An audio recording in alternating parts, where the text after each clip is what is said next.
அவர்களும் நமது கவிமன்ற நிறுவனர் கலாவிசு அம்மா அவர்களும் இப்பொழுது தேசிய கொடியினை ஏற்றி மகிழ்விப்பார்கள்.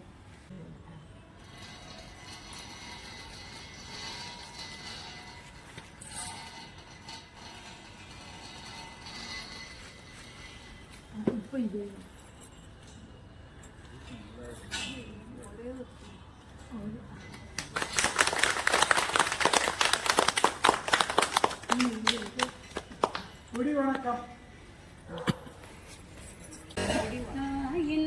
மணி கொடி பாரே அதை தாழ்ந்து பணிந்து புகழிடவாரே ஓங்கி வளர்ந்ததோ கம்பம் ஓங்கி வளர்ந்ததோ கம்பம் அதன் புத்தியின் மேல் வந்தே மாதரம் என்போ ஆங்கின் எழுதி திகழும் பட்டொடி வீசி பறந்தது பாரி தாயின் மடி கொடி பாரி அதை தாழ்ந்து பணிந்து புகழ்ந்திடவாரி